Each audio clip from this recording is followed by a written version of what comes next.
قربان جائیں۔ حضرت سیدنا ابو بکر صدیق فرماتے ہیں میں تو محبوب کی ادائیں دیکھتا رہا ساری زندگی، میں ادائیں دیکھتا رہا۔ فرماتے ہیں مسجد نبی سے نکلے تو حضور ایک صحابی سے پوچھنے لگے بچے کہاں کھیل رہے ہیں، اور بچے کدھر کھیل رہے ہیں؟ تو کہا حضور وہ سامنے۔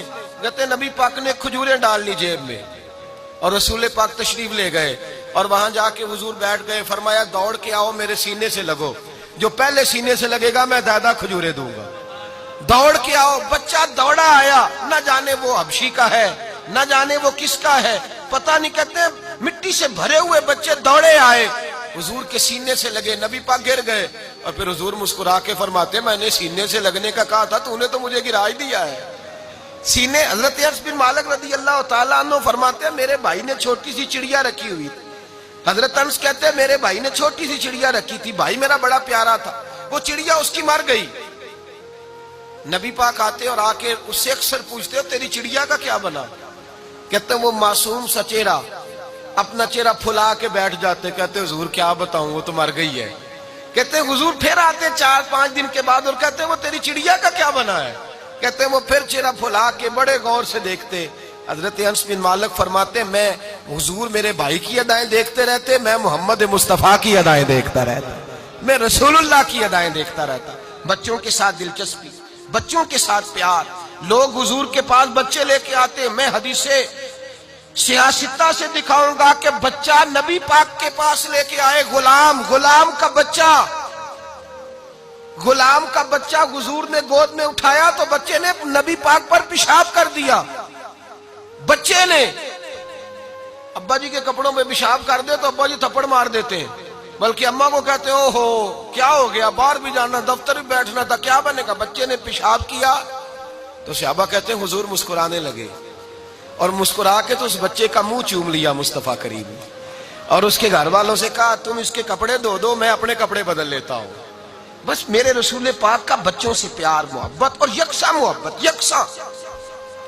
نبی پاک اپنے گود کے اندر 2 بچوں کو بٹھاتے، ایک کونے میں حضرت امام حسن ہوتے ایک سائیڈ پہ اور دوسری سائیڈ پہ حضور کے غلام جناب زید کے بیٹے اسامہ بن زید ہوتے اور دونوں کو بٹھایا بخاری مسلم میں، ایک طرف شہزادہ ایک طرف غلام زادہ، لفظ کو سمجھیے، ایک طرف شہزادہ ایک طرف غلام زادہ۔ حضور نے دونوں کو بٹھایا اور نبی پاک دعا کر رہے کہتے ہیں اللہ ان دونوں سے محبت فرما کیونکہ میں بھی ان دونوں سے محبت کرتا ہوں۔ غلام زادہ ساتھ بٹھایا ہے، بلکہ فتح مکہ کا موقع ہے، اللہ کے رسول صلی اللہ علیہ وسلم کا یہ پیار ہے، اپنے غلام زادوں سے، غلاموں کی اولاد سے فتح مکہ کا موقع آیا تو صحابہ کہتے ہیں نبی پاک گھوڑے پر یا اونٹنی پر سوار تھے، اللہ کے رسول نے امام حسن اور حسین کو پشت پہ بٹھایا ہوا تھا اور زید بن حارثہ کے بیٹے اسامہ بن زید جو حضور کے غلام زادے تھے انہیں نبی پاک نے گود میں بٹھایا ہوا تھا،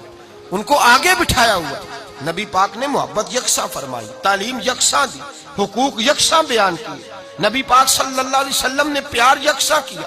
بچہ کسی کا بھی مل گیا اللہ کے رسول سید عالم صلی اللہ علیہ وسلم نے یکساں۔ حضرت اقرا بن حابس رضی اللہ عنہ کہتے ہیں میں نبی پاک کی بارگاہ میں آیا، حضور بچوں سے پیار کر رہے تھے، کیا ہو رہا تھا؟ کرنا چاہیے بچوں سے پیار؟ جی کس کے بچوں سے؟ پکی گل کرے آجے تئی کوئی کرے آجے کن کے بچوں سے؟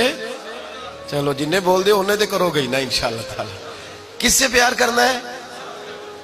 اگر میری مانے تو غریب کے بچے سے زیادہ کر کے دیکھیں، لاوارث بچے سے زیادہ کر کے دیکھیں۔ حضرت معاذ بن جبل فرماتے ہیں حضور کے پاس یتیم آیا، یتیم، اور وہ یتیم بچہ جب آیا تو نبی پاک صلی اللہ علیہ وسلم نے اسے کھجوریں دی، اس کے لیے بھی، وہ کہنے لگا میری اماں ہے اس کے لیے بھی دی، بہن کے لیے بھی دی۔ فرماتے ہیں وہ یتیم بچہ اٹھ کے جب گیا تو حضرت معاذ بن جبل کہتے ہیں مجھے اس پہ پیار آیا، میں نے جا کے اس کے سر پہ ہاتھ رکھا، چند دینار اسے دیے۔ فرماتے ہیں وہ بچہ رخصت ہو گیا تو حضور نے مجھے بلایا، فرمایا تجھے اس پہ بڑا پیار آیا ہے؟ کہا حضور یتیم تھا۔ نبی پاک نے فرمایا سن، یتیم کی پرورش کرنے والا اور میں، ہم دونوں اس طرح جڑ کے جنت میں جائیں گے جس طرح میری 2 انگلیاں جڑی ہوئی ہیں، اس طرح جڑ کے جنت میں۔ وہ نہیں جو استحصالی طریقہ ہے، عزت نفس خراب کرنے والا۔ ہم نے دیکھا ہے یتیموں کا جو حشر ہوتا ہے، ہم نے اپنی آنکھوں سے دیکھا ہے، لوگوں کا جو انداز بدلتا ہے۔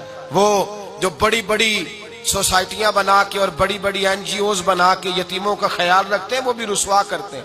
بچوں کی تصویریں لگائی ہوئی ہیں، ٹی وی اسٹیشنوں پہ لے کے بیٹھے ہوئے، رسوائی کی جا رہی. نبی پاک صلی اللہ علیہ وسلم نے فرمایا یہ قوم کا مستقبل ہے، انہیں سنوارا جائے گا.